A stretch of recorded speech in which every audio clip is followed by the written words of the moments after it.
ભારતના ચૂંટણી પંચ દ્વારા હાથ ધરવામાં આવેલી ખાસ સઘન સુધારણા ઝુંબેશના અંતે આણંદ જિલ્લાની આખરી મતદાર યાદી જાહેર કરવામાં આવી છે। નિવાસી અધિક કલેક્ટર આર.એસ. દેસાઈએ પત્રકાર પરિષદ યોજી વિગતો આપતા જણાવ્યું હતું કે વિવિધ તબક્કાની ચકાસણી અને સુધારણા બાદ જિલ્લામાં હવે કુલ 15,82,187 મતદારો નોંધાશે।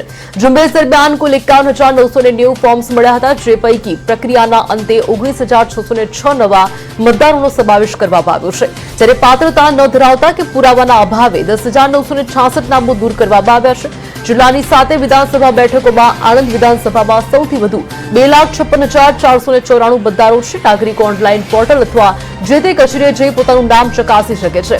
જે લાયક મતદારોના નામ યાદીમાં નથી તેઓ હજુ પણ ફોર્મ નંબર 6 ભરીને નામ નોંધાવી શકશે, તેમ તંત્ર દ્વારા જણાવવામાં આવ્યું છે।